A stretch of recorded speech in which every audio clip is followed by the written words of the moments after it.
This is Nancy Joy, and this is Reflections, coming to you now from Florida.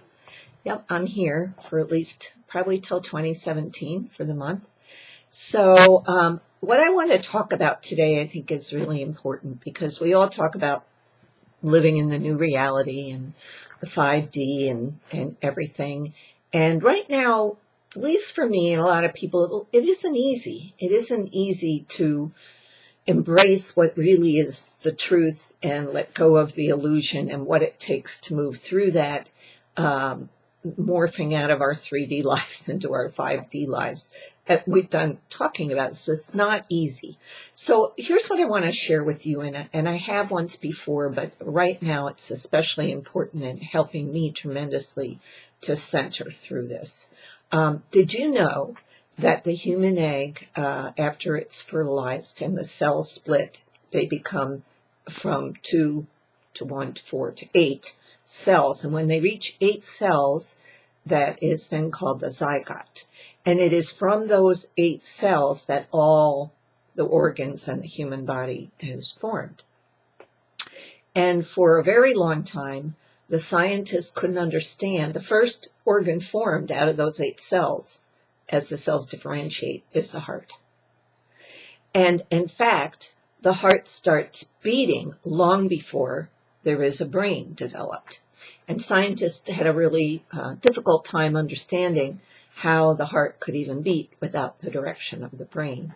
Of course, those of us who are so connected to our hearts and catch its magic, we do understand that. But the additional thing that's been found by science proving spirituality is that there are actually brain cells created. As the heart is forming from the zygote, the heart cells are created, and as the heart is forming, there are actually brain cells created first in the heart. And then those brain cells later connect with the brain that's developed. So, believe it or not, the heart created the brain. And maybe this makes sense, but for science to prove it is pretty wonderful, because you keep hearing about seeing is believing, and, you've got to understand it. Science has to prove it. Whatever. We know what we know, and eventually, it seems, a lot of science comes along and does prove it. And all we've been going through right now here in the United States, the crazy election, rock pipeline, I just heard, and it's just amazing that there were hundreds of thousands of Muslims that marched in unison, men, women, and children, to protest ISIS, and that they are Shia, can't say it, Islamic people.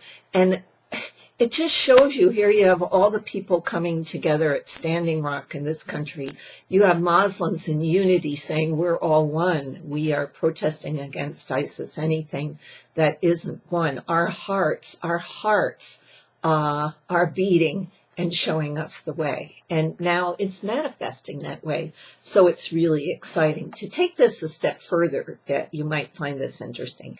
I've spent some time in Egypt, as you may know, with groups. And we have learned that in Egypt, in the funerary process where they mummify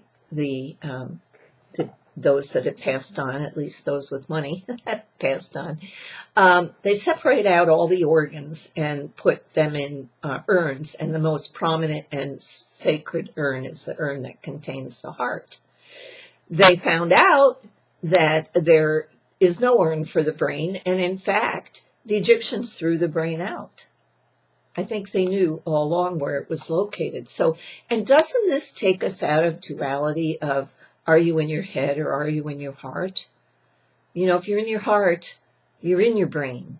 Your heart is actually guiding your brain as your brain then operates the basics. It's like you need a computer, which is the heart, and you need all its assets, and then you can download a program to run certain things, and those can be upgraded and changed, right? So it's pretty interesting when you even think of it that way. But this is now moving into the 5D. it's so important. I have a lot of, I never believed this before, but I'm going to share it with you. I have a tachycardia. I've had an irregular heart rhythm for 15 years or more. And this is the third round of heart tests I've done over that time. I really can't find much wrong with my heart, except it has an extra beat here and there, which I think is interesting. But I have come to realize that I never thought of myself as having anxiety. I have thought of myself as pretty laid back through an awful lot of drama. And yet, I find that my subconscious or my DNA is remembering programs or remembering things that frighten me that I haven't touched into with my emotions. And so having agreed to bring through the emotional field, of course, I feel like a test subject sometimes, but I have now related that when my heart is reacting like that, it's releasing and remembering so much past trauma from past lives also. And lately, in the past month or so, it's sometimes very out of control, and still yet the tests are run. So that's kind of and they find that my heart, there's not much wrong with it, so my physical heart. So what this tells me is my spiritual heart, my actual heart, and my emotional field are reacting to memories that are coming up for healing. Like we say now, through these times, all the things that are happening to us that are so difficult as we make our way into the new reality are triggering what we need to love. And I'm feeling I need to love myself a whole lot right now. And just that shift has helped me tremendously. So I'm sharing this with all of you because I feel it's so important, the way living in the heart, return to the heart, all of that. And, Ezekiel told me when I tuned in on my heart, he said, Nancy Joy, you call it your business Heartlights. You wrote a book called The Wounded Heart. All the emotional work bases in the heart.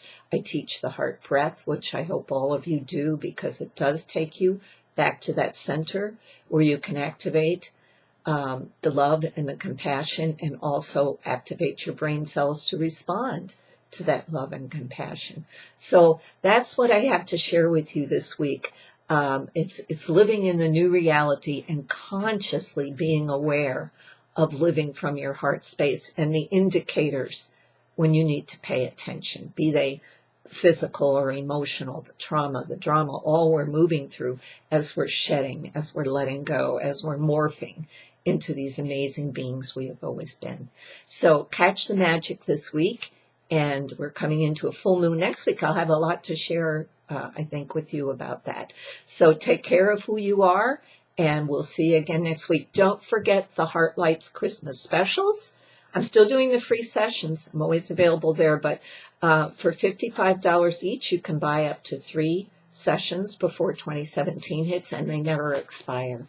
And that's, an hour or more to share with Ezekiel and I. So consider that, and we'll talk to you next week. Bye-bye.